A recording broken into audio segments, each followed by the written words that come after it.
Welcome to the first ever episode of the Socially Awkwards podcast. I am Matt Chenard, and standing with me here today is Brandon Mikowski. excellent.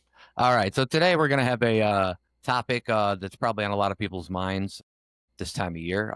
It's going to be 9/11 and, the events that surrounded 9/11 and some of the things that happened before that kind of led to it, and then the things that we've had to deal with since. And I think we just want to give viewers and listeners an idea of what that day was like for the people that weren't around, and, just kind of like get people to understand, what really has transpired since then, and maybe kind of go deep into maybe some of the events that have happened in the last 24 years that have maybe been because of, in response to 9/11 and things like that. Here are the background facts about what happened on September 11th. So what we have here is at 5:45 a.m. on September 11th, Mohammed Atta and Abdul Aziz Amari, two of the intended hijackers, passed through security in the Portland International Airport in Maine, and they board a commuter flight to Boston Logan International Airport. So they started out in Maine, and then they went to Boston. They boarded Flight 11, which took off at 7:59 a.m., 76 passengers, 11 crew members, and 5 hijackers on board. We should note that all 4 of these planes that crashed down on 9/11, they were all heading towards California. 3 of them to LA, 1 to San Francisco. 8:15 a.m., Flight 175 takes off from Boston, also headed to Los Angeles. There are 51 passengers, 9 crew members, and 5 hijackers on board. 8:19 a.m., a flight attendant on Flight 11, Betty Ann Ong, alerts ground personnel that a hijacking is underway and that cockpit is unreachable. We're going to probably go back to that time frame a little bit because, as some people might know if they were around at that time, we didn't really know what was happening for a little while, and a lot of people thought it was an accident, obviously, at first when the first one hit. So that'll be an interesting timestamp to go back to. 8:20 a.m., American Airline Flight 77 takes off from Dulles outside of Washington, D.C., headed for Los Angeles. There are 53 passengers, 6 crew members, and 5 hijackers on board. This time stamp right here, I actually didn't know about, or maybe I did and I just forgot. But 8:24 a.m., Mohammed Atta, a hijacker on the Flight 11, unintentionally alerts air controllers in Boston to the attack. So he actually meant to press the button to talk to the passengers, but instead was talking to the air traffic controllers in Boston. So at that point, it seems like they might have known something was going on. At 8:37 a.m., after hearing the broadcast from Atta on Flight 11, Boston Air Traffic Control alerts the U.S. Air Force's Northeast Defense Sector, who then mobilized the Air National Guard to follow the plane. Something else I really didn't know. 42, United Flight 93 takes off from Newark, New Jersey. This was after a short delay. It was headed for San Francisco, California. There were 33 passengers, 7 crew members, and 4 hijackers on board. For anybody who doesn't know a lot about 9/11, I think that Flight 93 is a heroic story. I'm sure you remember it, Brandon, about what happened with Flight 93, the last flight. And interesting hearing that there was only 33 passengers on that, and I think listeners will understand why if they don't know what happened, because that's not a lot of passengers as far as an airplane, and considering what they had to do. 46 a.m., Flight 11, so that was the first flight, actually the one that Mohammed Atta was on when he accidentally pressed the button and alerted air traffic control. And that one is the one that crashes into the World Trade Center's North Tower. All passengers aboard are instantly killed, and employees of the WTC are trapped above the 91st floor, 9:03 a.m. So on TV, I don't know if you remember, I was up early. I was up early enough to see the second plane on live TV fly into the second tower, the South Tower. But I was up before that, obviously. So there was only 17 minutes between the first flight that crashed into the North Tower and the second flight, Flight 175, that crashed into the South Tower, which is odd because in that time it felt like a long time. Yeah, I remember that feeling like it was hours. Yeah, it was very strange because it seemed like a long time. I mean, and maybe it's just because of the events and the way. And obviously, some people who hear this might not understand that we had to watch this all on the news. There was no social media. There was really, I mean, even the internet was kind of still pretty new. So it was interesting because everything kind of just stood still. It was the weirdest thing that was going on. So at 8:46, the Flight 11 crashed in the World Trade Center North Tower. 9:03. 17 minutes later, Flight 175 crashed into the South Tower. 9:05 a.m., We all remember that infamous kind of video of George W. Bush in the school classroom in Florida and them coming in and telling him what happened. Then 9/28, he And real hijacked. quickly, just for the listeners, can you tell us what they said in his ear? I don't know what they said in his ear. Andrew Card, as chief of staff, whispers the chilling news into the president's ear. There is a quote here from Bush, who's talking about it later, and he said, "I made the decision not to jump up immediately and leave the classroom. I didn't want to rattle the kids. I wanted to project a sense of calm. I had been in enough crisis to know that the first thing the leader has to do is project calm." So, Do you mind if I interject? no, go But for it. one thing that I've always thought was interesting was how short the sentence was that was whispered into his ear. And for that seemed to have been enough information for him to already know what it meant. Yeah, I often wonder if there's some kind of a traditional, like a generic code word or something that they just have in place for something like that. Maybe it's like the conspiracy theorist in me, or maybe it's not even conspiracy, but even just the idea that they probably had some intel, maybe, but they were maybe they weren't sure. I don't know that full history, but I imagine part of me imagines that it could have been a guy just saying something like it's happening, and Oh, I right. just wonder if that's enough, if they had enough intel around the office for him to be like, okay, this thing is happening that we've been already kind of on alert about, that we thought might happen.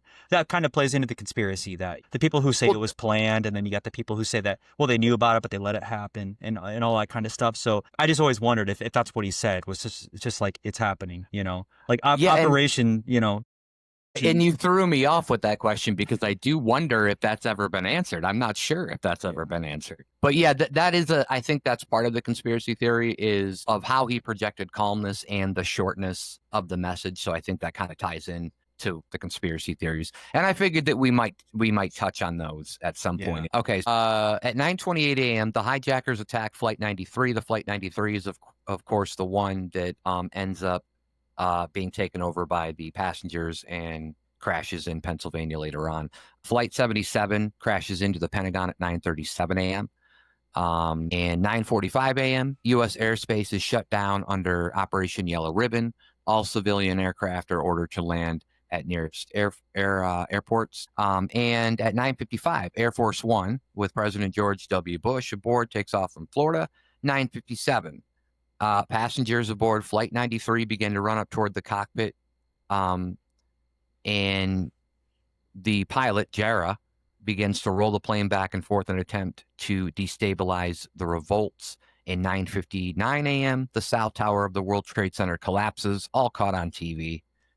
Very, very crazy, surreal picture that was when the towers actually collapsed. And then at 10:02, Flight 93 plows into an empty field in Shanksville, Pennsylvania. The target of that one wasn't known. They believed that it was either going to head to the White House or the Capitol, after the two that hit the trade centers and then the one that hits the Pentagon. So I think first what I want to do is just kind of discuss where we were that day and what we remember from it. And since I've been talking for a few minutes, I'll let you go ahead and take over and just kind of let me know how the events of the day unfolded for you. So for me, let's see, I would be 16 years old, and I should have been in school, but I was home that day.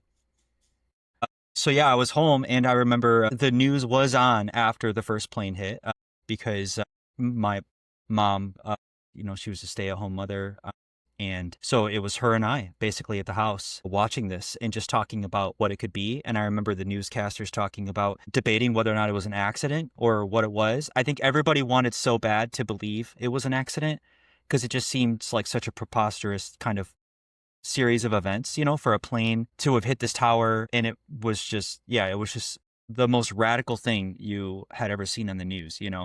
Before that, the most radical thing I think I saw was OJ's like white Bronco. Yeah. Yeah, like this is a crazy live thing.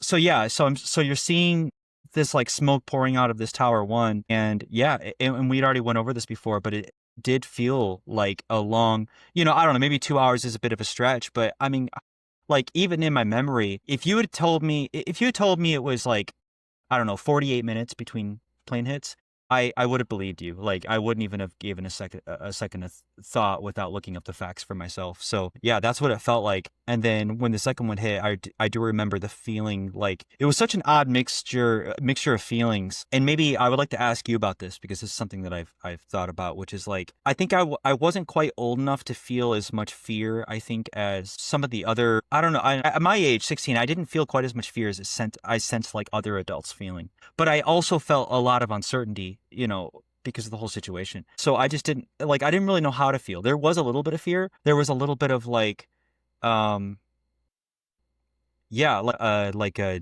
attachment. So Right, there's a bit of right. like that kind of going on. But that was it. I was home. That was it. Gotcha.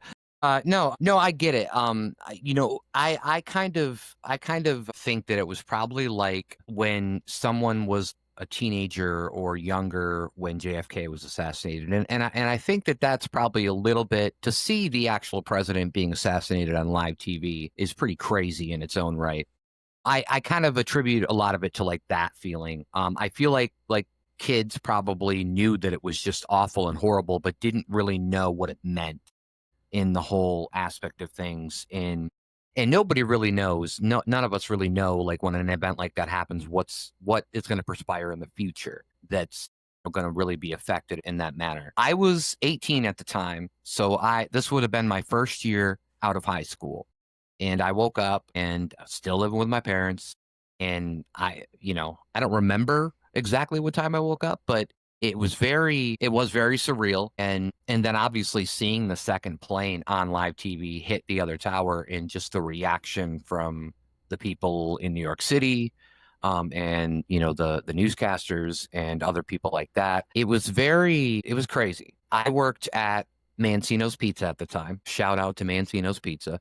The owner of that, she actually knew some people in New York. I think it was her family. So she actually shut down the shop that day, and I'm probably for good reason. She was in fear of not knowing if those people were okay or whatnot. But a little bit of a side story here, and this is a funny story looking back at it, I guess, even though it is 9/11, and I don't want to get too much levity. I mean, I like levity, but I also want to keep a serious nature. I was actually, do you remember those places like instant car credit and stuff like that? If you were a teenager, you could go and you can give them a bunch of money and your payment would be sky high. And then if you miss one or two payments, they're repoing that vehicle anyways. But those kind of places. I know what you're talking about. Yes. Right. It basically didn't matter what your credit was. But I was actually scheduled to get a vehicle that day. Ironically enough, when I called, they were still going to do it, which I thought was okay, whatever. I mean, yeah, it's 9/11. They don't care. They want to make money still. Do you remember what kind So of vehicle you were getting? I don't remember. I know it was a car, but I don't remember what kind of car, and I'm not very savvy on that kind of thing anyways. I But see. That would have been uh interesting to know. It's like this is the vehicle I would have had, and right, then right. not Well, happen. the crazy thing is I end up like a bunch of management got fired from my job, including myself. 2 months later, and then I had a hard time finding another job for a little while. So it was actually kind of a blessing in disguise, the story that what I'm about to tell you happened. But I went up there with a friend, Rich, my friend Rich, not a rich friend. He was just my friend named Rich. And we went up there and the guy filled out everything. I had $500 down for him and I gave him the $500 and he looked at me and he said, all right, come back later for the receipt. And I was like, what do you mean? Like, I should get a receipt right now? And he's like, no, it's not going to be ready till later. And I immediately assessed the situation as very suspicious, obviously. So I asked for my $500 back and told him that I did not want the car. And I remember thinking on the way home or discussing it with my friend Rich that it was bizarre to me that somebody would try to take advantage and scam somebody on a day of like that, altogether on a day like Yeah. 9/11. So that was later that same day. You said that That was that the happened. same day. That That was the is, same day. yeah, that's Yeah. crazy. 'Cause I think it was a Tuesday. So yeah, I mean, I think everybody's got a story of, where they were. Like I said, if we're kind of comparing this to the JFK assassination, you ask anybody who was alive during the JFK assassination, they all know where they were. And 9/11's kind of like that for our generation, right? So a couple of things to know. In 1996, the Taliban seized control of Afghanistan. There was a 7-year civil war after the Soviet forces pulled out of Afghanistan in 1989. The terrorist group Al Qaeda, which was run by who we know of as Osama bin Laden, relocated to Afghanistan and operated under the protection of the Taliban regime. And then in 1999, the Taliban government refuses to extradite Osama bin Laden, as he was wanted for organizing a series of embassy bombings carried out by Al Qaeda the previous year. This one I didn't know, and I don't have a date on it. It just says September. But Ahmad Shah Massoud, leader of the Northern Alliance, the main opposition to the Taliban, was assassinated. I don't know who assassinated him, but this was before September 11th. Now, obviously, September 11th wasn't in retaliation to this. We found out after the fact that this is months and months of planning. Many of the terrorist members that hijacked the plane actually went to flying school in, I think it was Florida, if I remember correctly. And we trained a lot of these hijackers. I feel like when they were taking the classes, these hijackers, to, knowing what they ultimately were going to do. And they said, what do you want to be when you grow up? Right. Right. And they're like, I'm not going to grow up, I don't think. Right. Well, I was thinking that like they learned how to fly. And then the teacher was like, well, tomorrow we're going to figure out how to land. Yeah. And he was like, no, I'm good. I don't need to know how to land. And that might have been a little bit suspicious. I heard that right next door to that class was like the box cutter safety class. Right.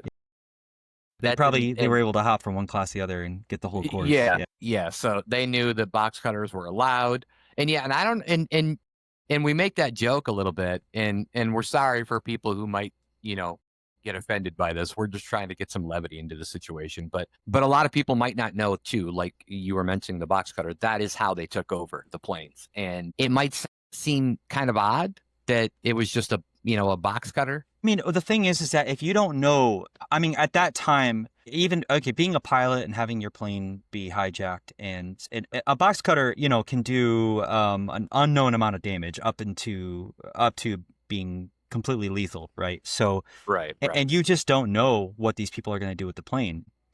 You've seen, I mean, I feel like even like watching like movies and stuff, you still don't get, like, the first idea in your head is not that they're going to hijack it and fly it into a building. It's usually, I just feel like there's like some sort of money, ransom, or, there's some other goal outside of just like the most like catastrophic, mass, like kind of suicide and killing and murder, all at once. You don't think about that, so I can imagine those pilots at first. Right. And then we learn about it with the other plane, with the people taking it down. Interesting point. Yeah, it's like the box cutter it's like this little thing, but I can sort of see into the psyche of like why at first that still might have worked until they knew what they were doing. Yeah, and it's all about the force, right? I mean, anything can be a weapon when you have enough force behind it. That's true. I mean, even if they didn't have weapons and they just had their hands, I could still see a possible situation where they could have made that happen. Well, I think also in the 90s, there was still kind of a stigma against Arab people or Muslims in general in this country. And I think that probably might have come into play, So yeah, it's definitely crazy when you hear about it now, but you can understand like why people would be scared or fearful of their life. And like you said, they didn't know they were going to crash into something. That's usually a ransom thing. I think that's one of the reasons why maybe our government didn't really come up with anything for that, or really find out like how to combat that kind of thing, because they just didn't think about it. Japanese had the kamikaze pilots in World War II, but it was saying these guys are literally gonna, crash and kill themselves for Allah. I just want to point out that a total of 2,996 people died as a result of the September 11th attacks. So this wasn't the little thing. There was two planes that flew into one into the North Tower, one into the South Tower. Both towers ended up collapsing. Then the third plane is the one that went into the Pentagon. And then the fourth plane was United 93. Brandon, have you ever seen the movie United 93? I have not seen it, no. It's a great movie. It's the best I think that they have from what I've heard from interviewers and people who know a lot about what happened. They said it's the closest thing to the real situation, but it's a very touching movie about how, and we just discussed, there was 33 passengers on that plane. So these people took it in their own hands. They got, at the time, I mean, we did have cell phones. So they were getting calls and text messages from people at home, and they were telling them what was going on, because they didn't have internet phones. They just had regular phones. So these people on this plane really had no clue about the World Trade Centers or the Pentagon or anything. It's that I would suggest that movie to anybody to go watch United 93. It's probably almost 20 years. They didn't make it long after that. It was probably like 2005, 2006, but it's a great movie and it really kind of showcases what those guys had to do. What do you think, as a quick segue here, like, what do you think if you were on that flight 93, like, how do you think you would have reacted, or what do you think you would have done? It's tough to put yourself in that situation because I feel like you do have to be in that type of situation to really know what you're going to do. It's kind of like somebody who says, "Hey, if I win the lottery, my personality isn't going to change." And it's like, well, I mean, probably is going to change. You just don't know because you don't have that mentality yet. Really, I guess, it really comes down to like a fight or flight response. But in that situation, you can't really flight, and forgive my pun, but you can't really flight. You can't. I mean, you can't go anywhere. So I assume that if there's somebody that takes the reins, which it sounds like that's what happens, a couple of people got together and said, okay, we're going to rush the cockpit and we're going to take this thing down. I think that would be easier for the rest of the people to be like, okay, we're in on this. And I feel like I would be. I probably wouldn't be the first person because I'd probably be scared shitless. I'm going to admit it right now. I probably would be, especially if I knew how these other planes, how their journey ended. So yeah, I think that if somebody else started the rush, started the whole thing, I think it would be easier to kind of join that mob, right? And be like, okay, let's do this. Cause I feel like it's always easier when that's the case, but you really have to have some balls to be the person to do that. Yeah. Cause they didn't have to do that. However, I will say that George Bush actually did call on that flight particularly. He did order to get shot down. So I wanted to ask you, interesting enough, like how different, I mean, granted, the other events would have still happened, but how different would we be speaking about 9/11 or specifically United Flight 93 if instead of those guys taking it down, George Bush actually ordered to have it shot down and that's how it was taken down? Would there be any backlash, do you think? And yeah, just kind of get your ideas with that. I was thinking, my mind first went to another conspiracy theory, I got you. which was that even if we had shot them down, I just wonder what the likelihood is that the story still would have been that the people took it down inside the plane. Right. Because that's a much easier pill for everyone to swallow than the fact that we had to shoot our own people, our own civilians down. But taking the story at face value and imagining, revising history or going back and saying that this is the way it happened, I definitely think, I don't know if it would have bred more like, I mean, there was a ton of patriotism following 9/11, which I'm sure is something we might also get into too about how that changed everything. But yeah, I gotta feel like it would have put a little bit of a damper on that whole situation because there would have been a lot of conflicted feelings. I know that I would have felt a little bit conflicted about it. I think overall I would have accepted it as as an outcome to the situation that we had almost no choice over, because either the people on the plane are going to die or the people on the plane plus whatever they hit is going to die, right? So for the greater good. Yeah, so I can understand, this is very similar to, actually, this is like the trolley problem, right? So yes. Yeah, if you think about it, and it's like, do you switch the train to the other tracks and kill less people, but you have a hand in it. You have a hand in the killings. And I have a hard time with the trolley problem even, because I've thought about that. And that being said, I think whether or not you would hit that switch and move the train or you don't, I think I can respect the position that it comes from most of the time, the motivation of why somebody would or wouldn't do it. So yeah, so for me personally, I think I could have lived with both outcomes, although I wouldn't have liked the other one as much, the one where we had to shoot them down. Yeah, it's like a 40-60 kind of situation. Well, I mean, it's probably more like 100-0. Like, obviously, I'd rather the people on the plane take charge, but if you look at overall, in terms of my outview of, my view of like America, the government, and the way we handle it as a whole, it's like, I think I could have dealt with it, but that's how it would have went down. No, I agree with you. I think most people would have been able to deal with it considering what had happened already. We're looking at a kind of a different scenario if, I don't know, maybe just one plane crashes and the other three get shot down. I don't know. But, we can get into all these what ifs and things and it, it really doesn't change the fact that, it all happened the way it did. And I get what you're saying about like I see this is why, with the trolley problem and things like this, thinking about these things, this is why I'm glad I'm not in a position of power, right? Because I'm like, well, I don't want to have to, but then, if you are in a position of power and you feel like if you do something that's, in the ire of public opinion or whatever, then you've got to deal with that. And we all know that the public is great about forming opinions on things they know nothing about. So it kind of becomes like detrimental to that. But do you think, like, if 9/11 ever happened, do you think that like it would definitely be harder for somebody to get away with that now, right? Like, I mean, I guess we still wouldn't know like that they were planning on crashing into buildings, but social media is so prevalent. Everybody's got phones. I feel like it would have been easier to spread the news because even then, it's not like it was that simple. With not everybody had phones, and so Yeah. it's just So I think that it would be, I don't know if this is, I don't think this is too controversial, but I think that all of the safeguards that we put in place, so like TSA, like all the extra steps that we got to go through, I actually don't think it's that much harder for somebody to get to the point where they can smuggle something that sort of works as a weapon through and attempt to hijack a plane. So I don't think that part of the process is actually that much harder. I think that, which is kind of sad when you consider all the money and the social like rewiring we've had to do to accommodate for this whole like making planes safer in that respect. I actually think that it's but the difference is why it wouldn't work now is I just don't think that people on the plane would just let that happen anymore. I know like we talked about like I'm not going to stand up and say I'd be the first guy either, just so I can be in solidarity with you.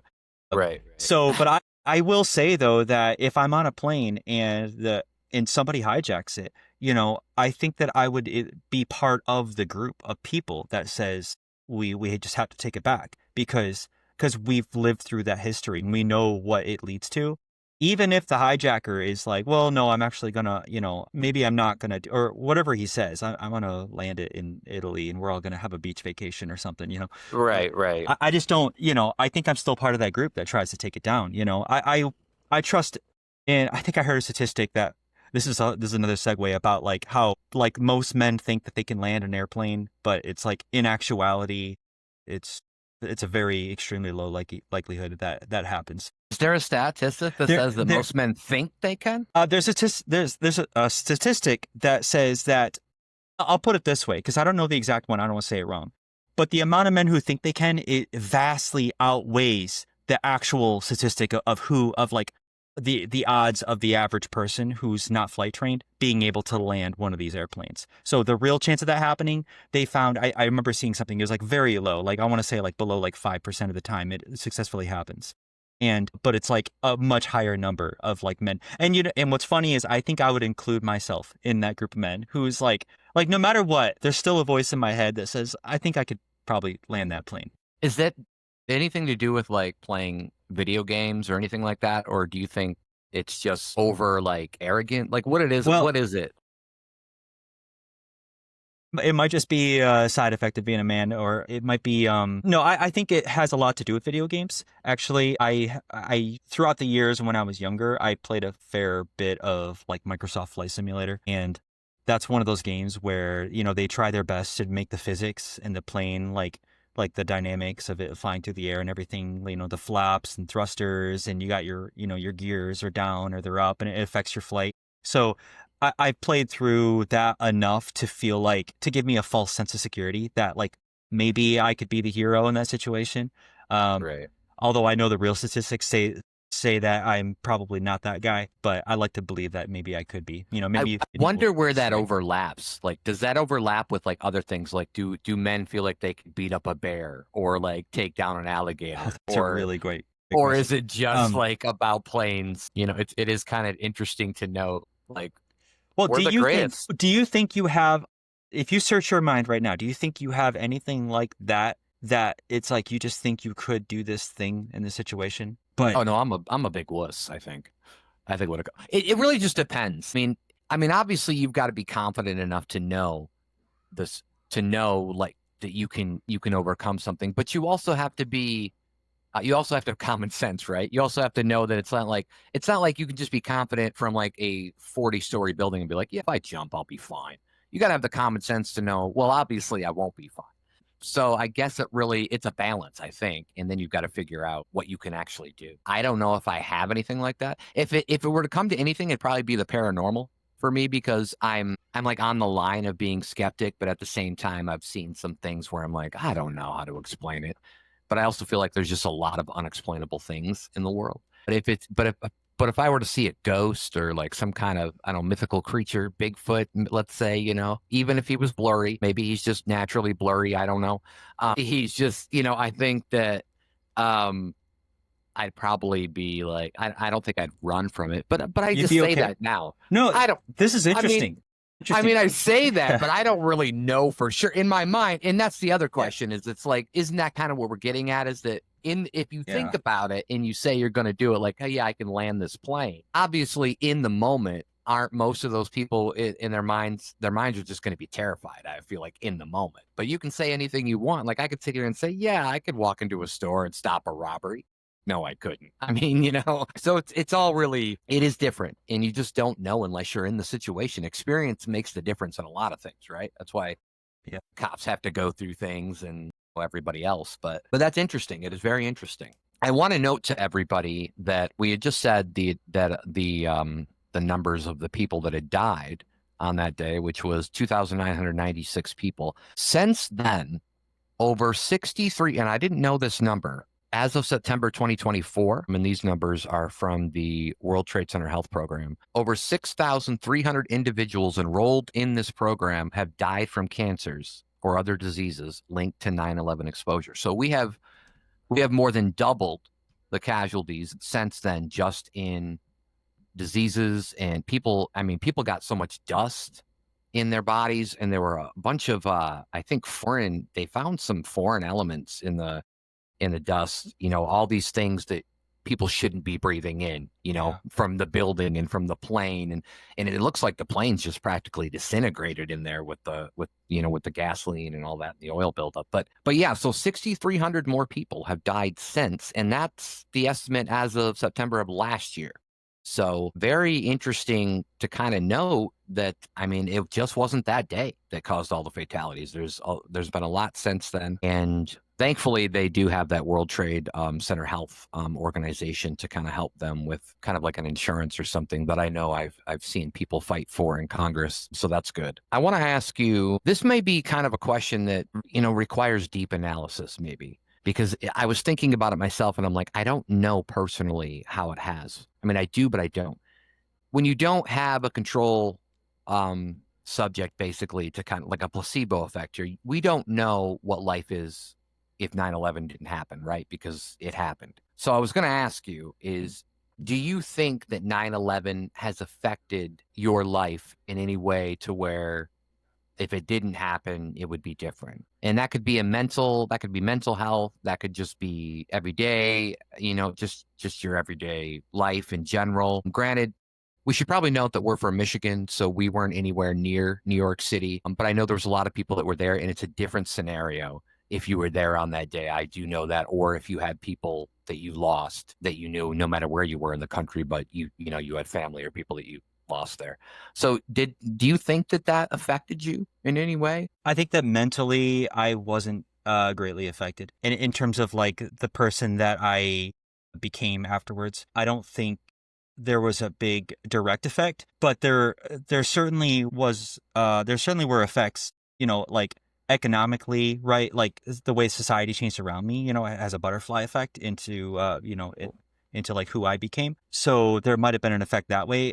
But I think the way that might have affected me is not easy for me to, pick out. It would feel like a needle in a haystack for me to try to, like pull that out amongst all the other things that's affected me over time. So obviously, yeah, I mean, yeah, I mean, the culturally, it's going to affect us, obviously, from what our country has done. But I just want to say that I do agree with you mentally because, first of all, like I said, we don't really have anything to compare it to. We don't know how we would feel if it didn't happen or something else might have happened. You just don't know, whatever. But but yeah, I feel kind of the same way where I don't feel like it affected me mentally. But obviously, everything that we did afterwards, it's there, but I just don't know how much it's affected me. But sorry, go ahead.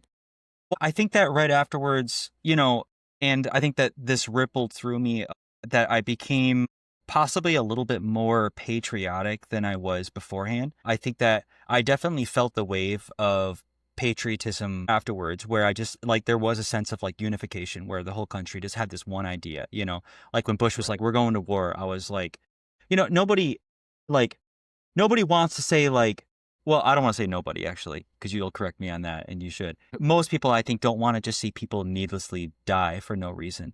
Oh, totally. Yeah. Right. But no, that was one of the few situations where it was like we're going to war, and I was like, well, I was like, we got to go to war with somebody. This was a big deal, and I'm all, like I'm all for America, like unifying and stamping out like this whatever caused this terrorist activity, that we were victims of. And then also, it probably made me a little bit more in tune with like world affairs, I think, as well. A little bit more than I like before then. I had zero interest, probably. And then afterwards, and this might have continued inside me, and like informed some of the ideas that I had later on. But, that 0% might have went up to like, 10%, at that point. Like I said, I was 16, so it wasn't quite a dramatic change that like it might have been for some other people. Well, I want to, well, first of all, I do want to say that, and I don't remember the number, I don't have it here, but I think around the time we went into Afghanistan, or right after 9/11, Bush had the highest Gallup poll approval rating of ever in the history of since they've taken it. And I do believe it was close to like 80 or 90%. For people who are listening nowadays and who didn't really experience any of that, and they realize the polarization of the politics and our political situation today, it was virtually the opposite then, because after that happened, like you said, everybody was all on the same page. And it's like, we got to get these guys, and it's going to be, everybody loved Bush. Everybody loved Giuliani because he was the mayor of New York City at that time. And yeah, it was just different, and everybody kind of got back. But we can also discuss a little bit later how that kind of led to the Patriot Act, and then there was kind of some over spying and privacy issues within the American people. So you can kind of see where something like that, where an over unification can happen, and then the government kind of takes advantage of that a little bit, even though they're trying to keep citizens safe. Yeah, but we could talk about, Edward Snowden and, Oh, that whole thing. That was, that's off the heels of, I think, all of this, right? I don't, what was the year? Well, I don't know. Maybe that's a separate discussion because I don't have it off the top of my head. But yeah, definitely, the privacy went away in a big way, right? So it did, and I think that it's starting. There's actually a correlation, I feel like, and I've read a few theories about this. There really is a correlation from 9/11 to how we've gotten to today with our politics. And it's kind of like these ups and downs of people being okay with things. Because at first, everybody was great with the Patriot Act. I think nobody really cared. They just said, yeah, let's go get these guys. Let's do whatever you have to do. And then obviously, they were spying. Exactly 100% sure of what the minute details of the Patriot Act were. But I do know that it did allow certain spying on Americans and other people that they could classify or they may have thought were terrorists. And in our minds at that time, I'm sure we were all kind of like, yeah, that's fine.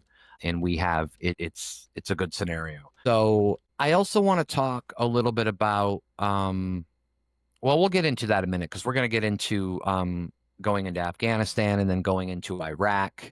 And then, of course, the whole WMD's fiasco of saying that there was weapons of mass destruction in Iraq, yeah. and then there ends up not really being them. But we should also note, though, that going into Iraq was highly, many people on both sides of the aisle and American public all agreed with that as well. So it's not like it was Yeah. just the government doing whatever they wanted to do.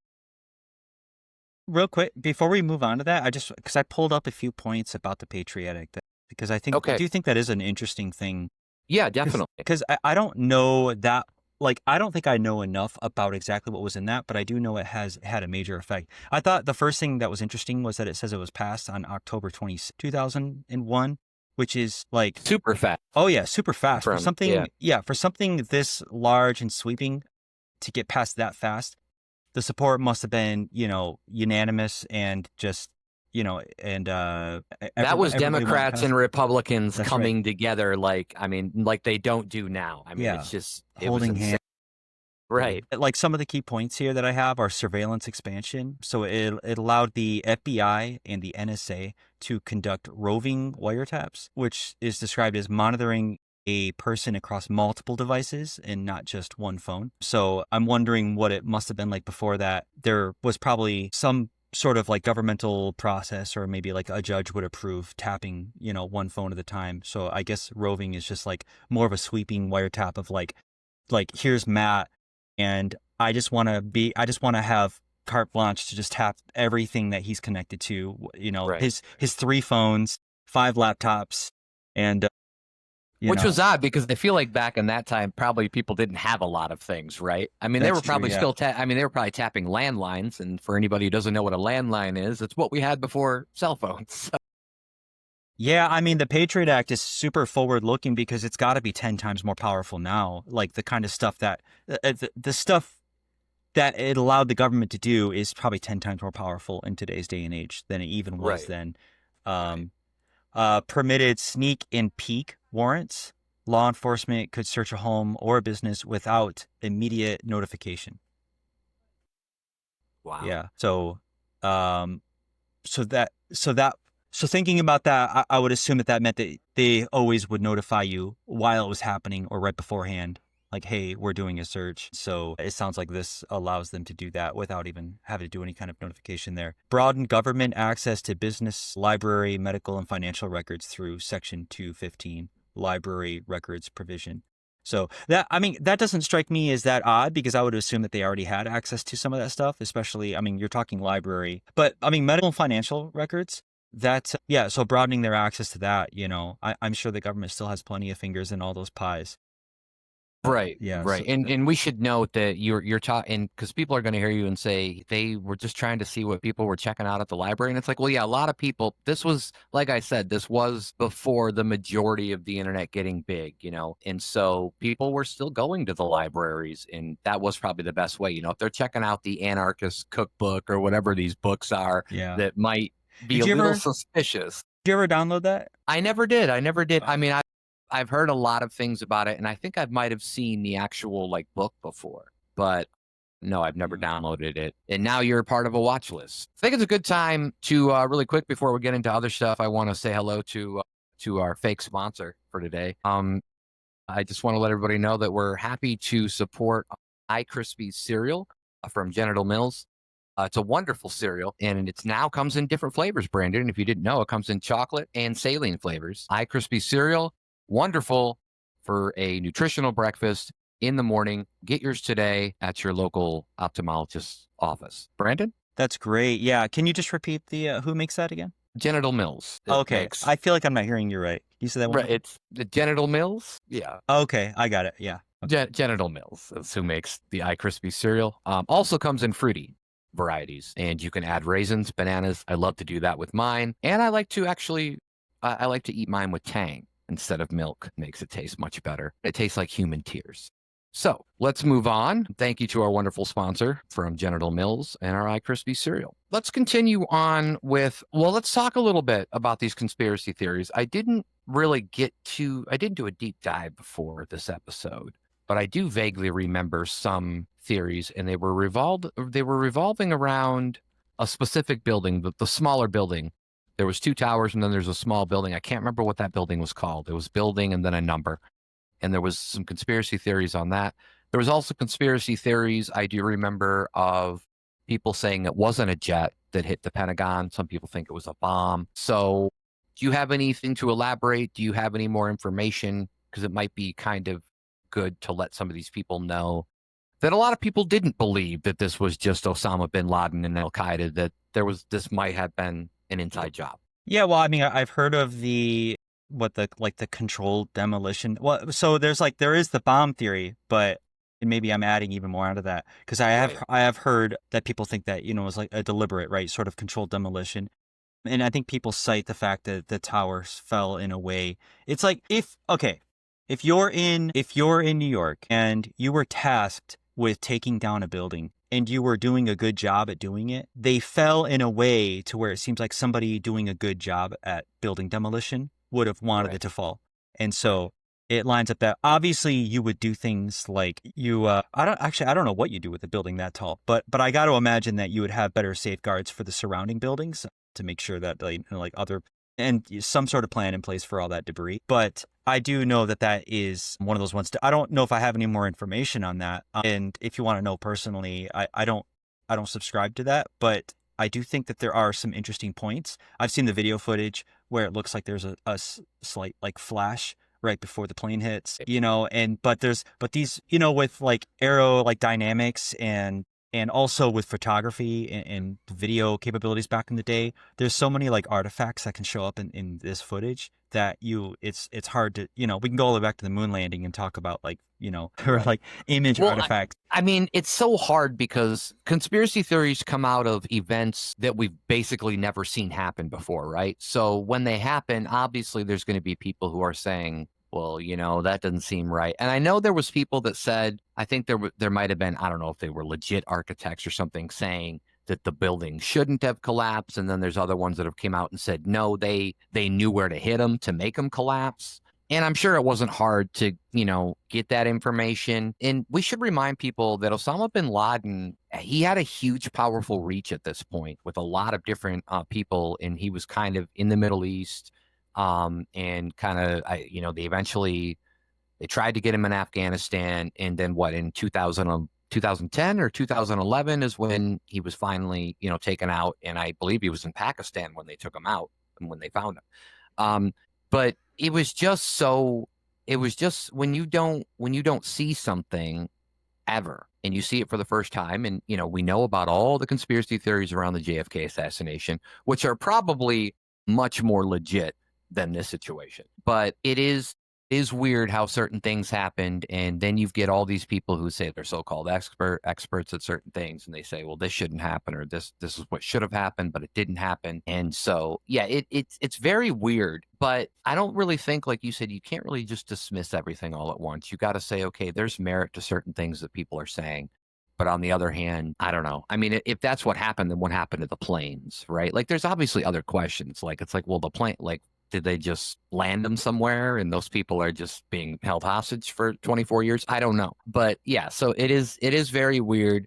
But there are people that do believe that it was some type of false flag event, or, that our government may be involved. Or like you said earlier, that maybe we knew it was coming, which wouldn't be as bad, but we just didn't do enough to stop it. Or maybe we just didn't know when. I don't know for sure.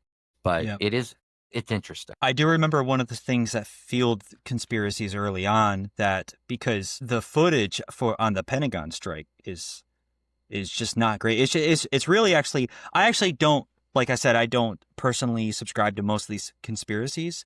Although, I mean, like, to be fair, it's not a binary thing, like a yes or no. It's like, I think of it more in terms of like a percentage that these things might have happened, right? So the Pentagon, I always thought was interesting. It's actually unfortunate that the video, because the video is caught in frames and the plane's going so fast, and the video looks like some sort of CCTV footage from, I don't know where it was, but it's like probably on the corner of some other gas station or something that just happened to be facing that way.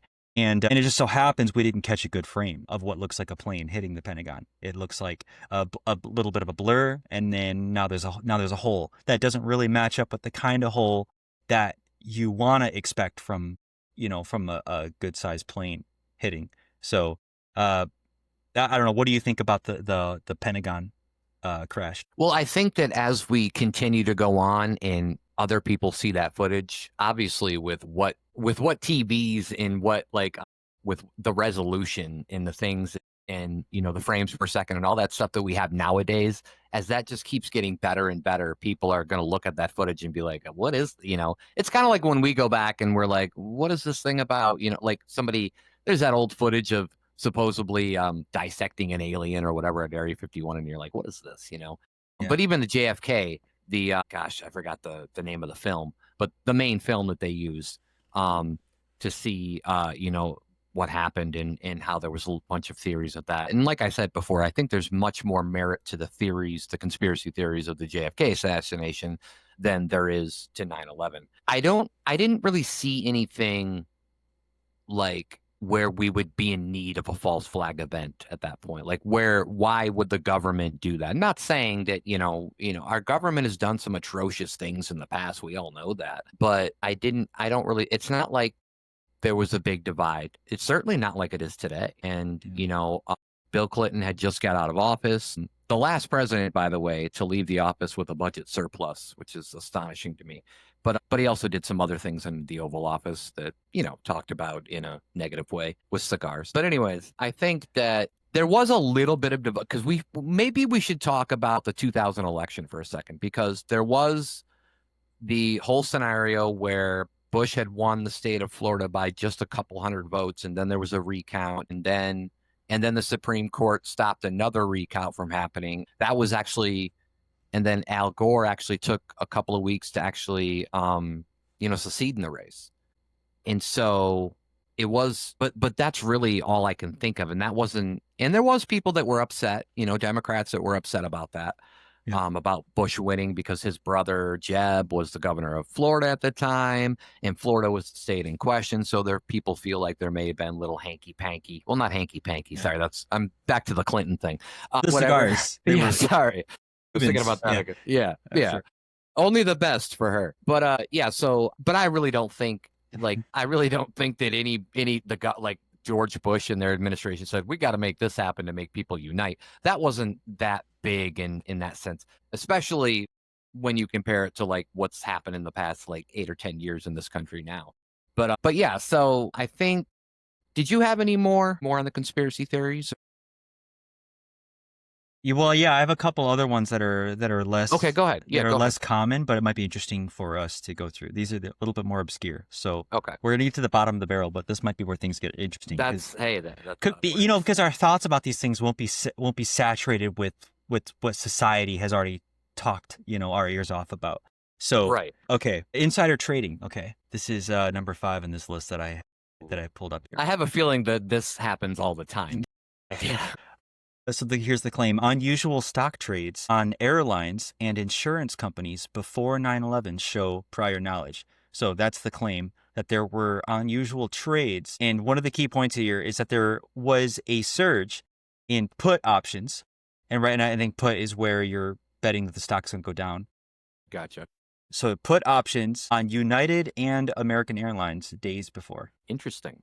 Yeah, I did not know that one. So maybe, I don't know, I mean, I think if we were to talk about these conspiracy theories a little bit, I think the one that would be it's not really a conspiracy theory, I guess, but the one that would probably be the realest to me would be that people say, if somebody says the government didn't know at all that was going to happen or something like that was going to happen, I'd probably be like, I don't know. I mean, we're supposed to be, this country that's like the massive superpower, and you're telling me that we couldn't even know like that something like it was happening. Like we said, we may not have known that it was going to be in that capacity, that these guys were literally going to fly planes into buildings.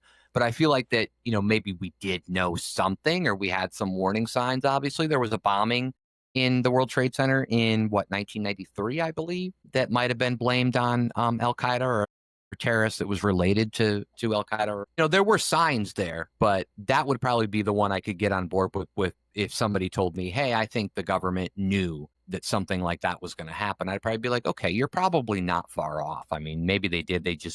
They were, so does that make them complacent? I don't know. I mean, I don't work in the government, like I said, and there's a reason for that. I don't want those kind of responsibilities. Yeah. There's a lot of things that you have to think about, and you're never going to please everybody, right? I mean, that's the reason why there's multiple political parties. You can't please everybody, Matt? No, you can't. No, not unless you're Clinton with a cigar. But, right. And even then, there's other people that you didn't. Yeah. Please. I heard that he had a box with just one of them. Yeah, just one of them in there. I hear you. Was there any more that you had there for us? So I have another interesting point. So this isn't necessarily a conspiracy around like it was planned, or like not to the same level of like a plane hits it and it's actually a bomb. But I do think this is interesting. So number 6 here on this list that I have. And I have a list of 7 of them, and I'm kind of cherry picking the ones that I think are most interesting. Number 6 is Saudi connection suppression. Okay. So the claim here, the U.S. government downplayed Saudi Arabia's involvement because of political and economic ties. And so the key point here is that 15 of the 19 hijackers were Saudi nationals. Right. And didn't Bush, when they grounded all the flights, didn't they have some flights where they were taking some Saudi Arabian like dignitaries or somebody, like they were still taking them somewhere safe because they were worried about the backlash from Americans? Because obviously, and that should be something else maybe we should talk about, is just general prejudice or racism Yeah. against like Muslims that kind of happened after this. And that was kind of in place a little bit even before, but it really, expedited the process and made it exponentially worse.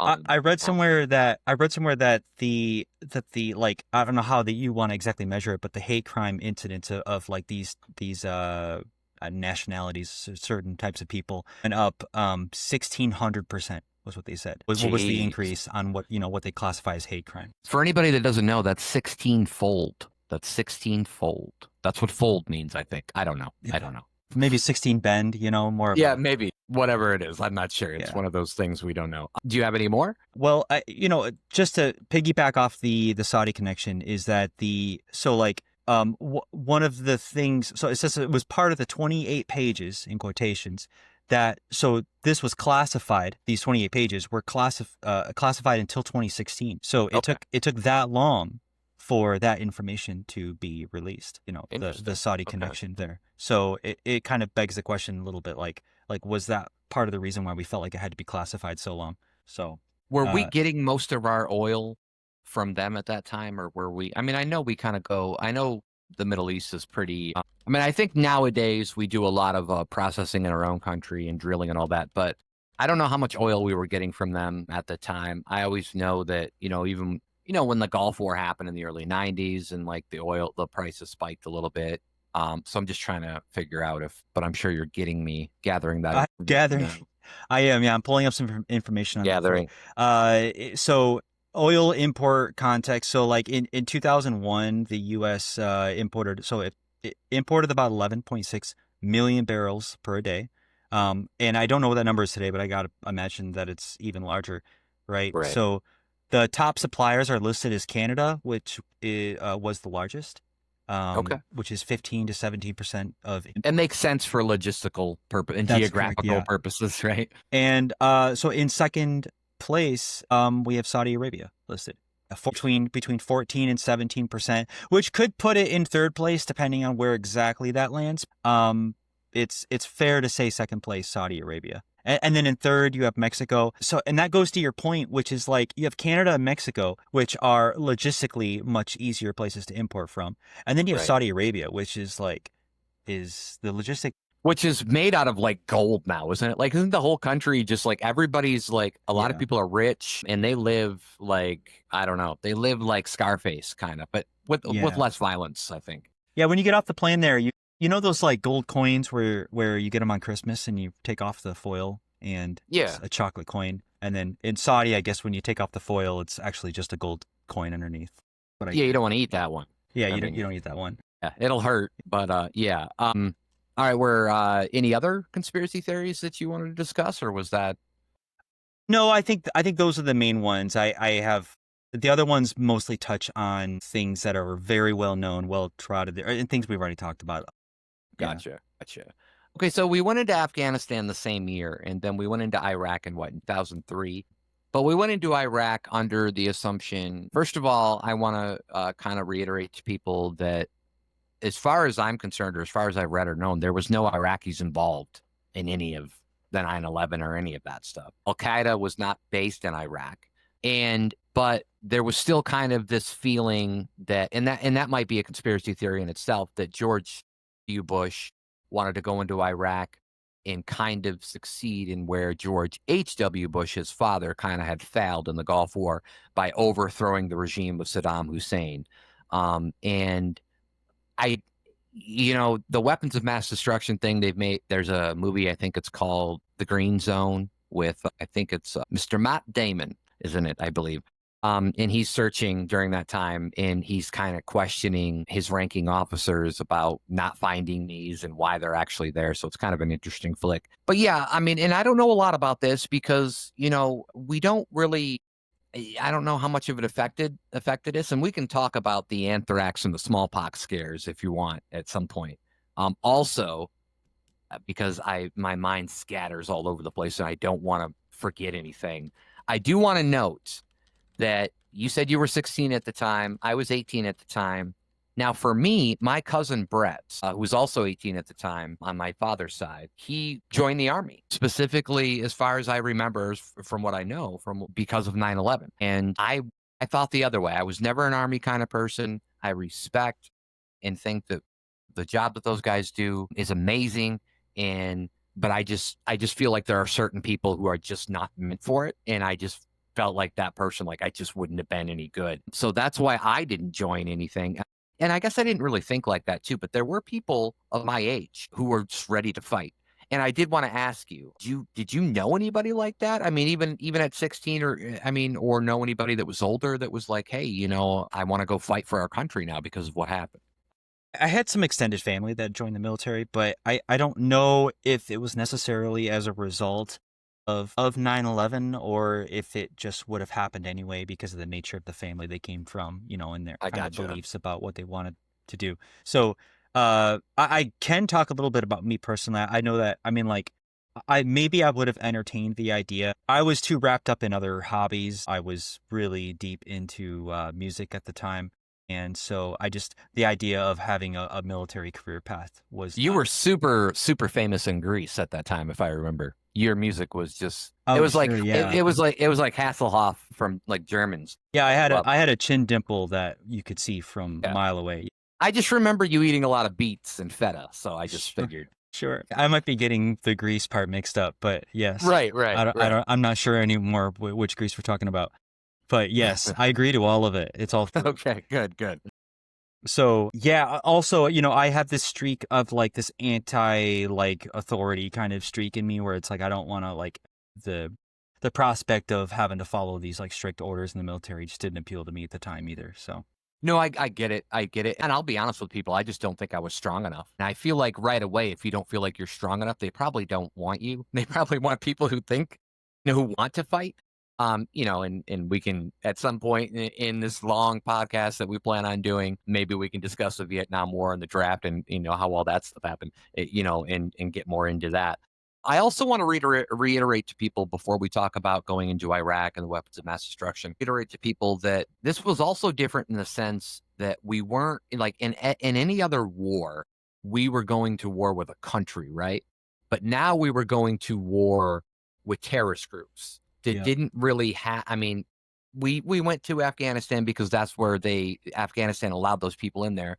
But then the Northern Alliance in Afghanistan and then British soldiers and Canadian soldiers and US soldiers and all them were in the process of taking those out, of taking those people out. And I think we did do a pretty good job of taking down the Taliban for the most part.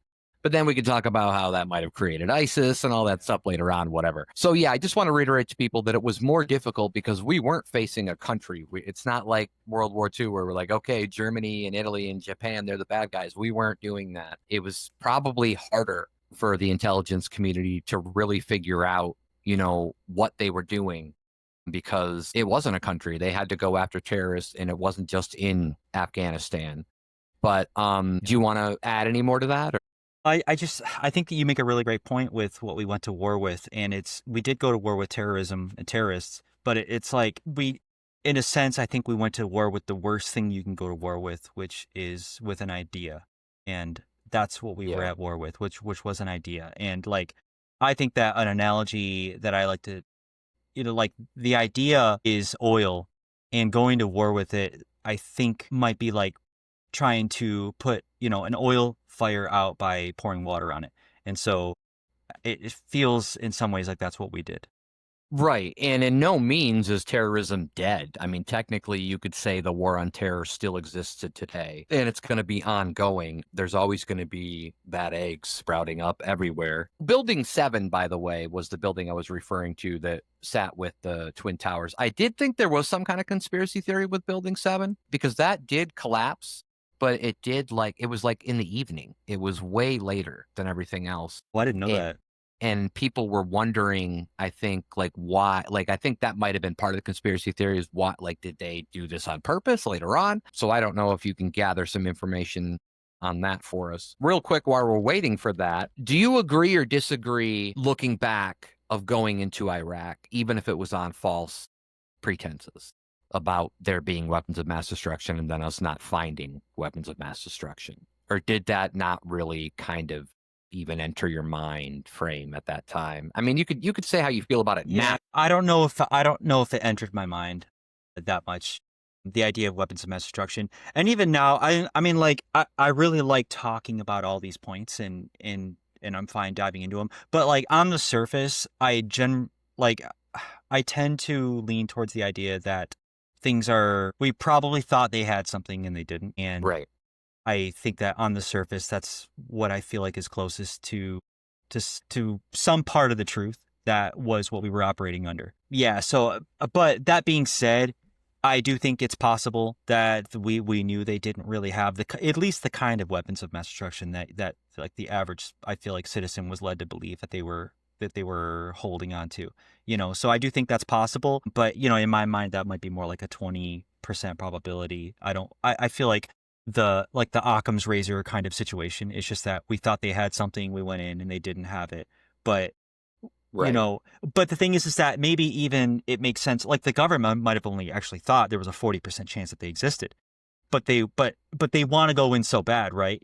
So that's enough. All you need is, it might even be less than 40. Maybe they thought, hey, there's a 30% chance these exist, but that's enough for us to go in given the circumstances. Yeah, and I think also just to kind of add to that, it's not like Saddam Hussein was a cool, Yeah. awesome guy or anything, right? I So saw him at a party once, and right, yeah, we yeah, dropped acid together and we had a great yeah, time. No, I think that, yeah, I mean, there was an interesting picture or video of after he was hanged, and I don't want to make the same mistake the newspaper made and say he was hung, but he was hanged. People, we don't know if he was hung. At least I don't know, but I do remember people of Iraq ripping down his statue, and they were all excited about it. I don't know how many people were actually excited about it. I really don't know how much of a ruler or how well of a ruler he was with his own people. But we can kind of defer back because I know you've got some information for us. I heard that to make sure that to make sure he was hung, they did need a ruler.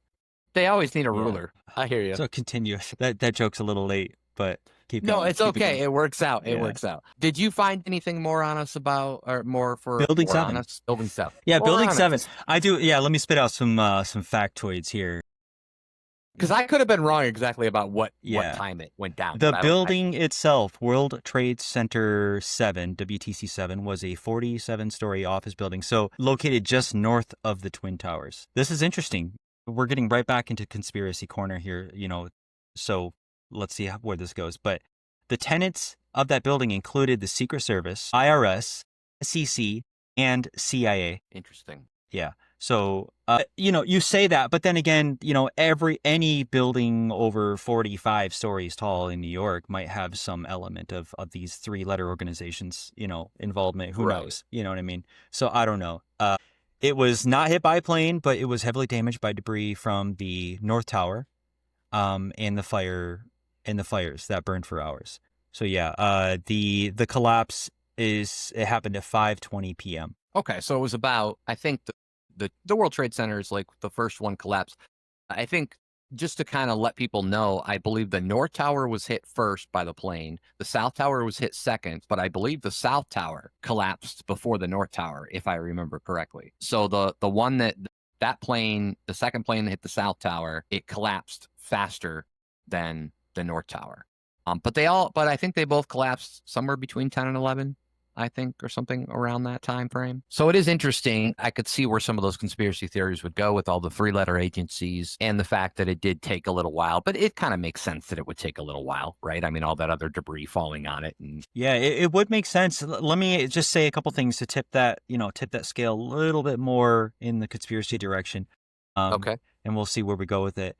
But so it says here that it was the first tall steel framed building in history to collapse primarily due to fire. Okay, interesting. All right, Yeah. so that might have been one of those things where some of those conspiracy theories were kind of born out of that. When things happen that aren't normally supposed to happen, then people start saying, "Oh, okay, well, who did this or who did that?" So I do get that. Do you have any other information on Building 7 for us? Did they have? I don't know if you probably don't have this information right now, but So was there seven? Like, why was it called Building 7? I mean, I don't have that information. not that it really, uh, most people are probably going to be like, why the yeah. fuck are you asking this question? But my Brandon again. What's his credentials? right, What? right. Yeah. Excuse me, sir. Why is it called Building 7? Yeah. You can call me like Brandon. I had a job once where they called me Google because they would ask me questions and I would just Google everything all the time. And I'm like, guys, it's not, like You you can guys, do this yourself. you Right, could do this yourself. right, Yeah. right. And I think that some of them called me that name as a negative, kind of name, but I kind of took it like with pride a little bit, because Google's cool. We all use Google, I was going to say, do Uh, people even know that Google is a word? Do most people even know that it's an actual real word? Because I think a lot of people don't even know that. Right, yeah. And all the other words that make it into our language. You probably that's a Right. whole segment we could do on just the words that make it Oh, into language. Write that down. American Write that down. language. Yeah. Yeah, write Okay. that down, Matt. So the naming system. I have some naming system stuff here. The original World Trade Center had 7 buildings in total: BTC 1 North Tower, WTC 2 South Tower, UTC 3 Marriott Hotel between the towers, UTC 4, 5, Well, and 6. that probably couldn't have. The Marriott didn't survive, right? I mean, I would think all those Yeah. towers are down right now, and they've replaced it with the Memorial Tower, right, which they finished. So that's interesting that we don't even hear anything about that. Like I can't remember if I heard anything about that. And you're right. It seems like that would have went down or it wouldn't exist Right. anymore. I wonder if they were just like concerned about the Probably. buildings over like 40 stories, and they were like, Right. And also, I mean, in defense of that, I guess I could say that I'm sure everybody out of the Marriott it was easy to get out of there. It was not easy to get out of any of the towers, especially if you were above in the floors above where the planes crashed at. And that's how a lot of the people, perished in that situation. So there is so 4, 5, and 6 they're described as low-rise office buildings around the plaza, and then WTC 7, a separate high-rise just across I don't know if I'm pronouncing this right, but Vesey Street. Okay. Yep. And so the 7 is just means it's the 7th building in the complex. Okay. I mean, that makes sense. I was hoping for something a little bit more complex, but hey, I mean, that also makes sense. At least my brain doesn't have to go crazy with that. Yeah. And I can confirm that the Marriott was destroyed during the Okay. towers falling. Yeah. I mean, it makes sense. I mean, it'd be weird if that was the only thing standing, because then that would be a whole different conspiracy theory where like Marriott did this all to themselves. Like they're the one, they would be responsible at that point, would be what some of the conspiracy theorists would say. Let's go ahead and talk a little bit about the Anthrax attacks. And I'm not 100% sure. Did they found out that these were just regular U.S. Americans doing this, right? Or was this actual other terrorism? I thought it was really just, if I remember right. I mean, I remember them sending letters to it was usually people in the government of higher office, and there was like white powder in these things. And so there was a little bit of a freak out with people like thinking that they were going to get, some anthrax in the mail. I didn't think that. I didn't think I was, important enough. I was not anthraxable, is what I would say. You're not anthraxable. No, I mean, I don't think I was important enough I guess if somebody hated me enough within my own like group of local people that I know, I don't know. Yeah. Yeah, I remember the anthrax situation. In some ways, the anthrax situation affected me more than the towers did because I'm much more of a neurotic person when it comes to my health and things that I'm like breathing in and all sorts of things like that. So, yeah, so the anthrax situation definitely felt like, I didn't think I was by any means anthraxable either. Right. But I did think about what it would be like to be somewhere where there was an exposure to it. And, it felt more possible to be affected by that than by, a plane flying. Because I probably wasn't, I wasn't in a tower. So I wasn't, what do you say? You're not anthraxable, but I wasn't also collapsible. So I wasn't either of those things. Stay pretty close to the ground for like most of my life. So I don't know what that's like. I mean, I don't even go on planes. So I don't. but at least you've been on planes, so you have, right? Yeah, I have, yeah. you've been on planes. I would Yeah. assume so because some of the places I know you've been would be a long drive. Flown All around a right. little. Oh, just to add a couple of things to that, so like the FBI concluded in 2008 that Bruce Ivins, I think is how you pronounce it, Bruce Ivins, is a U.S. Army scientist was responsible for Oh, I think wow. most of the Yeah. I feel like that kind of went under the radar a little bit, or Yeah. maybe I just forgot about it. I don't know, Well, but yeah, it seems like it did, and it would make sense. I could see it easily making sense that it went under the radar for the fact that he was associated with the U.S. Army. right. And he's just a scientist, and I can't confirm I don't know what his background is, nationality or anything like that. But with a name like Bruce, he sounds like somebody that could live next door to me, So I can see it being suppressed based on that fact because we're right in the midst of, well, I don't know, 2008 they concluded this. I wonder that it took a long time for them to get to the conclusion for that. It was an election year too, and Oh and all yeah. that, so you just never know. Like things are just overshadowing other things, and like you said, if the government has like somebody within their organizations and stuff that's actually responsible for some bad shit like that, they're Yeah. probably going to want to be kind of tight-lipped on that. Yeah, maybe Um, so. I don't know if this is a counterpoint to that, but it is described as the largest FBI investigation in history. So it says that it involved over 9,000 interviews and 6,000 subpoenas. well, just for the anthrax. Yeah, just for the anthrax. That's actually, well, I mean, you could see why it would be if there was a guy, you said he was a scientist, Yep. and he's within the levels of government, so he's going to know how certain things work. So I guess it would make sense that this would be a longer investigation. And also, I think that when they, if they hear from like one or two witnesses at the beginning that it's an internal thing that's happening, do you think that maybe they kind of second guess, like they're like, nah, we're going to keep on, like, or like the thought of like they don't want something bad coming out of their own organization. I feel like that they might just kind of keep going, hoping that it's not that. Yeah, I think that's very possible. It's, if you put it in perspective, it's our own little version of, it's like our own little like Wuhan lab kind of scenario where we're like, Right. you don't. Now, we could. That's a whole thing we could talk about. Is like what Oh yeah. that's the pandemic episode. We'll Yeah. definitely have an episode on that. Right. So yeah, I do think that's certainly possible. We probably did not want that to be the truth, and so it demanded exhaustive investigations because you really want to be sure about what you're finding out. Yeah. All right. I want to talk a little bit about just the events of the 2000s themselves. So we have 9/11 that happened in 2001, and then we have going to Iraq, or sorry, we're going to Afghanistan the same year. We go into Iraq, I believe it was March of 2003. We go into Iraq.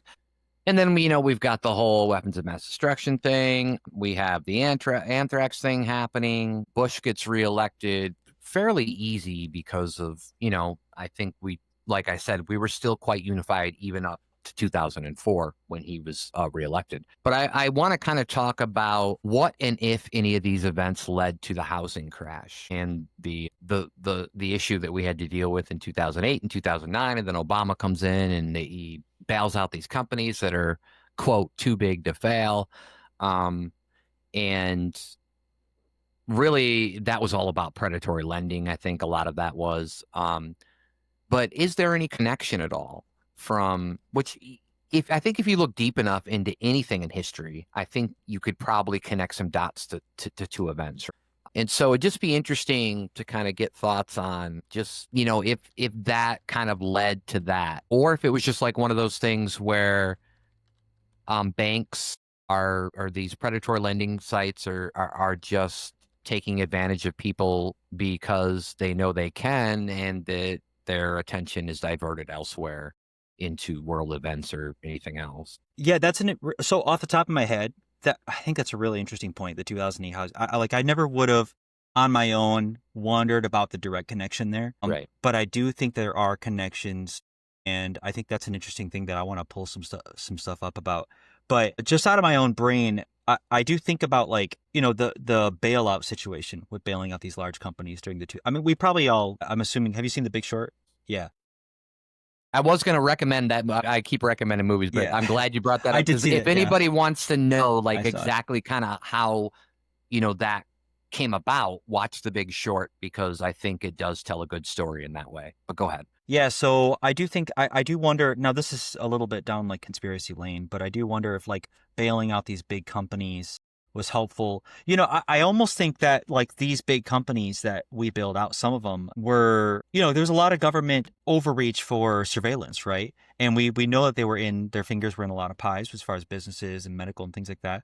But I do Right. wonder if like some of these established large companies that would have crumbled were governed companies that were also majorly like assistive in the government's ability to surveil its citizens, and so like I just think that's an interesting point on whether or not they had some motivation to want to bail these companies out. Like I said, I think that's a little bit down, but it's a connection that I hadn't thought of really until we were talking about it just now. I like the point. I do. And I also I want to say, and because we're gonna get into like all kinds of different shit here, but I do want to say that housing crisis, there was a housing crisis there. And I think there were other things affected too, but mainly it was the housing crisis, right? And a lot of people were losing their houses and their mortgage rates were crazy or whatever happened. I know that my parents had an issue. They had just had built a house in '05 and they had some problems with that too. And I know a lot of people lost their homes. And I should mention that really that's kind of how, or the reason for the Tea Party that formed. And, that's probably something else we can get into at some other point when we dwell more into politics, because you could actually draw a line of connection from the Tea Party to where we're at now with the Trump administration and,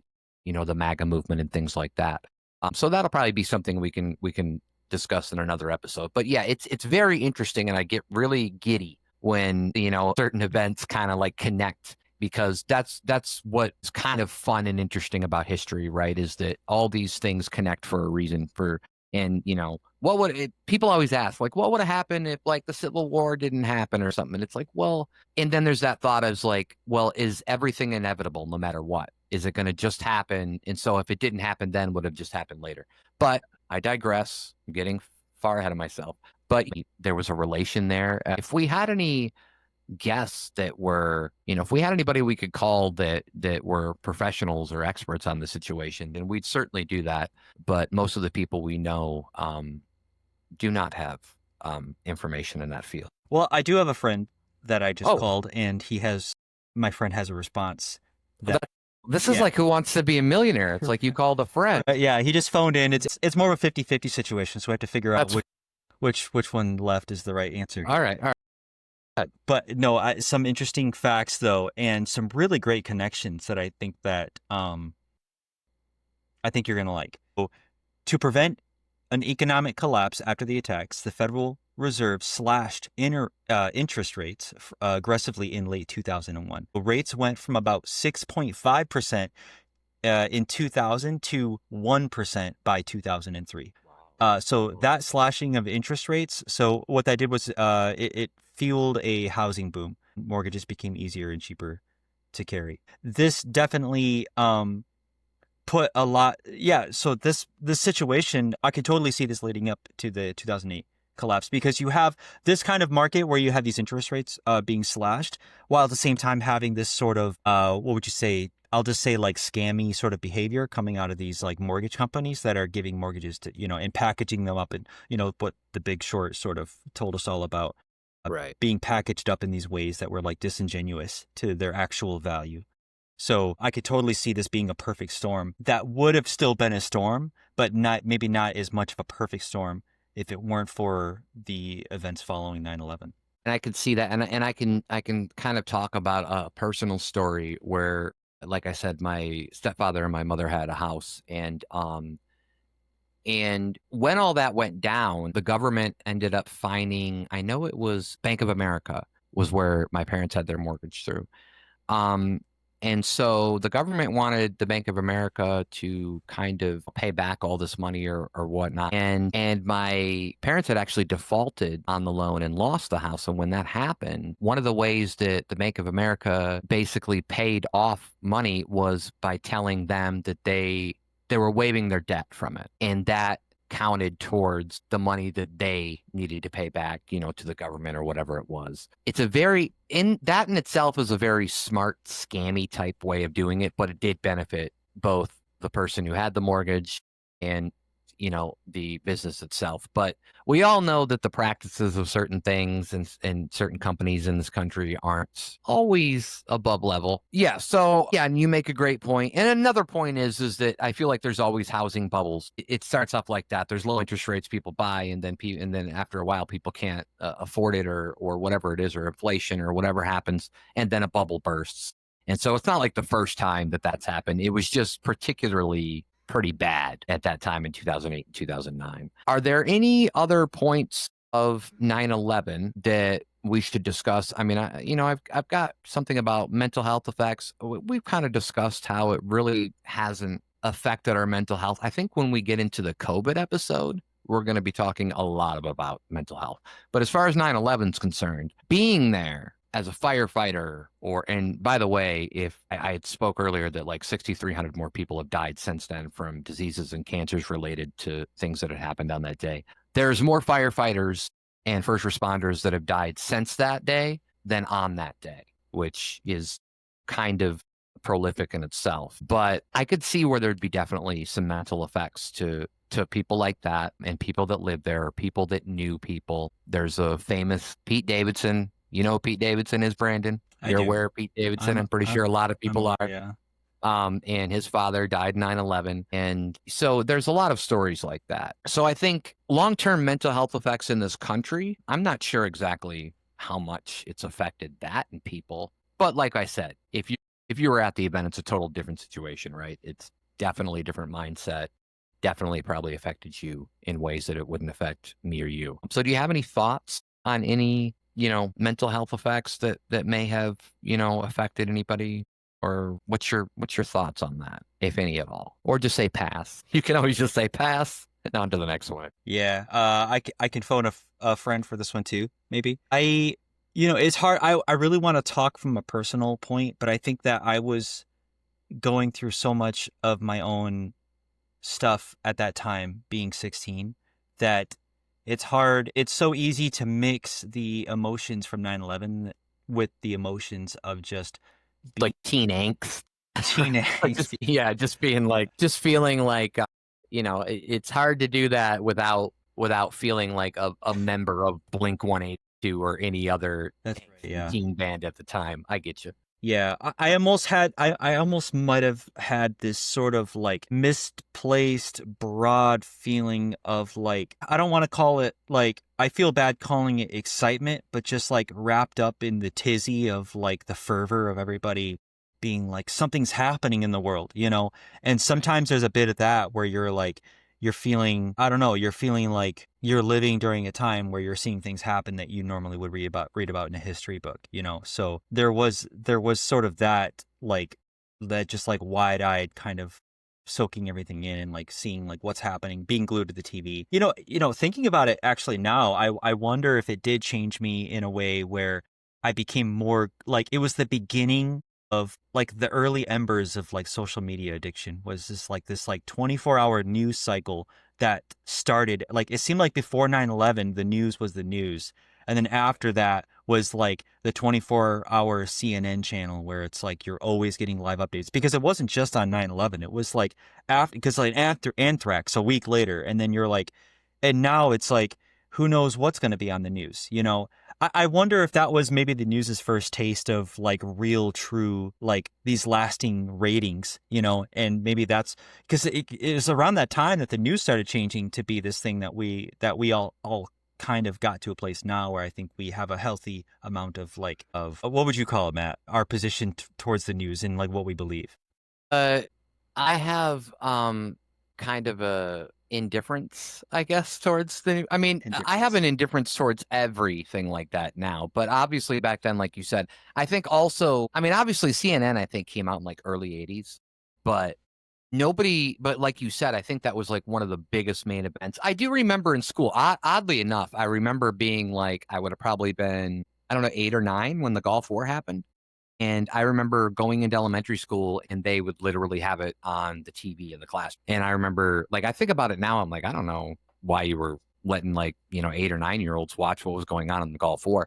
But Yeah. I think that was actually the first time that I started watching the news other than like the local news at 6 and then maybe sometimes the world news at 6:30. That was the first time I would turn on a channel like CNN or Fox or whatever it was, whatever I was watching, because everybody was talking about the same thing. They weren't as polarized as they are now. Definitely. They were all talking about the same thing at that point. They were all talking about 9/11 and unification and going to war on terror. And so I think that was the first point where I started watching that stuff on like a longer basis, where I was like, okay. And then obviously everything changed with social media and nobody even gets their news from television anymore, hardly. So Yeah.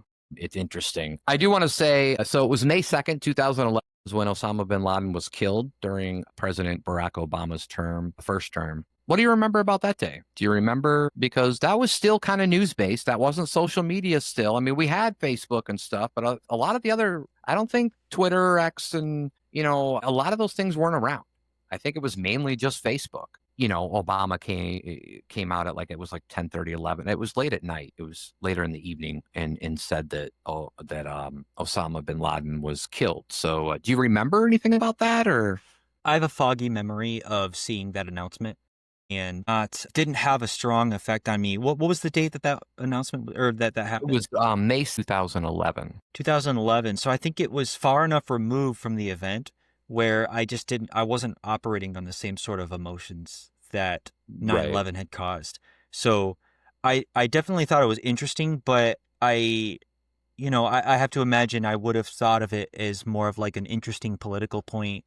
Like he got to be the one to make that announcement. I mean, I got to believe they were working on this, for since 2001, right? Or since the earliest Right. knowledge of this guy's existence, right? So, and the fact that we need to take him out. So, yeah, I don't remember much more about that day. Maybe you can, maybe. It's ironic because I remember more a year earlier when Michael Jackson died. I remember that more than Osama bin Laden being, of course, I was at a casino at that time and it was big news on the casino TV. So maybe that made a difference. In 2011, I've seen a lot of videos on YouTube about a particular one, and I can't remember exactly who was playing, but it was a baseball game, and how a lot of people in the stands were getting information and they started chanting USA, USA, and the baseball players on the field still had no idea what was going on. So that was kind of cool to watch. No, I don't. And in fact, I'm pretty sure during that summer we got together to do some music, and I don't think that ever came up with us. We were kind of in music mode, but Yeah. yeah. So I don't really remember a lot of it. I just know that, I mean, I'm certainly glad that we got him, obviously, but I think that there was more people in tune to that. And I think that maybe there was a sense of closure for some people who actually lost people on 9/11. Maybe. I don't know. I can't speak for them, but maybe that did definitely make them feel better after that, even though, like you said, it was nearly 10 years after the fact. But yeah. So do you have any other thoughts on Well, 9/10? 9/12, 9/13. I was gonna say they ruined a perfectly fine number. I'm sure there's a lot more superstition around 9/11 than there was before. So Definitely. yeah, And there was talk of how I've heard that they actually meant to do it like the day before. I don't know.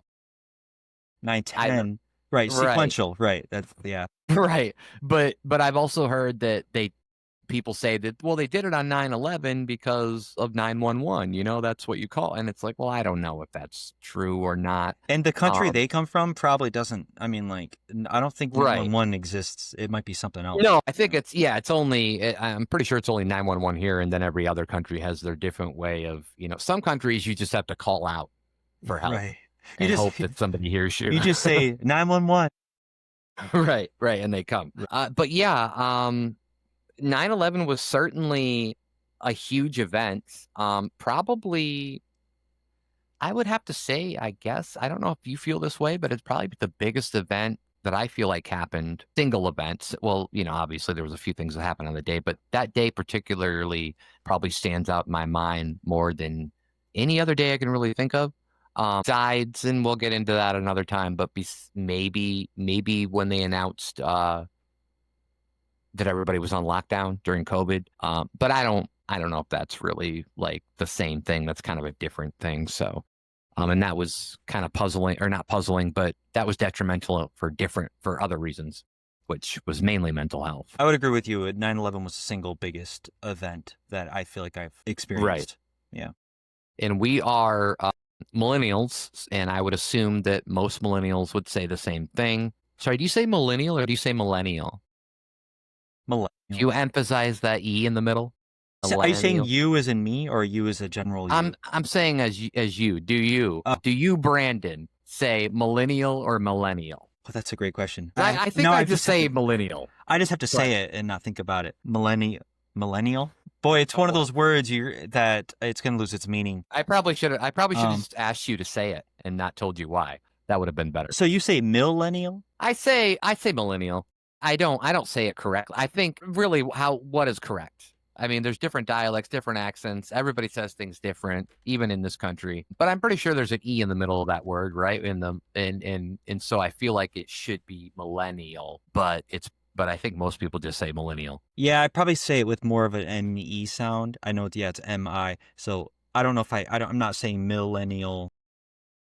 Yeah. I was talking about like the middle part of it, because I will say mill, but after mill, it's an E, right, in the word, M-I-L-L-E.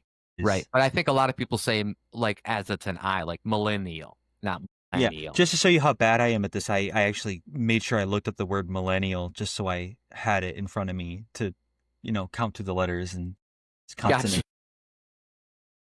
Yeah. Yeah. You're right. Do you have any closing things you want to talk about? And then I'll kind of just explain to the people, about our podcast and what we're going to try to be doing every week. Well, I do want to say one thought that I had, which was because I know we want to talk a lot about mental health overall, and because we have we're very socially awkward. Right. It's something and it's a topic we're passionate about, and coming from it in many different directions. But I do think that 9/11, like, this is a broad idea, right? And I'm kind of like creating it live now, but like the aftermath of 9/11, I think there's much more distrust in the government than before 9/11, right? But immediately after, everybody's patriotic and you're kind of like, yes, let's go to war. We trust what we're doing. We have the right mission. But then I think it bred so much more distrust later on in conspiratorial kind of thinking. So I sort of feel like that also lends itself to a worsening environment for mental health for everybody, because now we live, especially with news coverage, right? So like these institutions that like are above us in the hierarchy, right, of like law and order and sort of like what we are underneath, these institutions, we have grown to trust them less and less over time. And I just think 9/11 is one of those like catalyst events that further fueled that fire of distrust in the long run. So it definitely feels like our current state of mental health problems that we all find ourselves in. Yeah, so I just think that it's just an interesting point that it sort of led us to where we are now, and it creates another perfect storm for the pandemic and now, with so many people having so many dealing with so many different mental issues. No, I agree with you. I think one of the more pertinent points that you pointed out there was that the conspiracy theories, I mean, I had heard of conspiracy theories before 9/11, but I do really think that they kind of sparked up, and now look like we've got QAnon and all this stuff and all these crazy theories. I think a couple of years ago, people were waiting in Texas for JFK to come back. So a lot of crazy stuff that happens. But yeah, I think that 9/11 could be contributed to that, where more people started thinking of conspiracy theories. Although I think just social media in general, with people being able to speak with anybody at any time at their, right at their fingertips, and plus you can watch that kind of content, right? You can go to YouTube and type in conspiracy theories, or there's going to have to be podcasts about them and stuff. So yeah, it's very interesting. I just want to say really quick, shout out to our fake sponsor. I mean, I love iCrispy cereal. It's delicious. Genital Mills does a great job of making sure that there's no eyelash hairs in your cereal. And sometimes there's a toy, Brandon. I don't know if you knew this, but they go to the old days, because now if you notice that lately in your cereal boxes, it's just like a sticker. It's something small. And back in the day, they used to have some pretty cool toys. But yeah, and so right in there, you can get all these great little toys, these little eye crispy dolls that you can collect. And if you collect all 6 and you bring him into your local eye doctor, he will look at you like you are a stupid moron. So I just wanted to make sure everybody knew to go out and get yourself a box of eye crispy cereal, now in chocolate and saline flavors. It's delicious if you love the taste of human tears. Brandon, anything to add? I just want to say I have 5 of those toys and I'm looking for the 6th. If anybody has that, reach out to me. eBay, Facebook Marketplace, preferably Craigslist. We can work something That out. 6th one is tough, man. It's real hard. It's like trying to find, it's like if you have 49 of the 50 state quarters and there's just that one that's just really tough that's to find. But yeah, great cereal, great time. Ladies and gentlemen, don't take it seriously. It's a fake sponsor. I just want to let everybody know before we go here that we're gonna be trying to do this once a week, and we hope people get involved. We're hoping to have some more people involved with us as well in this podcast to discuss things in the future. And I hope that people can, enjoy us just talking like people who don't really know anything. But we're gonna try. We're gonna try for these people out here, for these 1 or 2 people that might actually listen to our podcast for more than 5 minutes. I'm gonna try my fucking darndest to make sure that I have at least 20 to 25% of the facts at my disposal to share to them. Brandon, do you have a pledge? Do you have anything you want to tell the people? I got 2 things I want to say. I want to say that I, Brandon, could land a plane. That's excellent. And I want to say that you, Matt, would not run from Bigfoot if you saw him in the woods.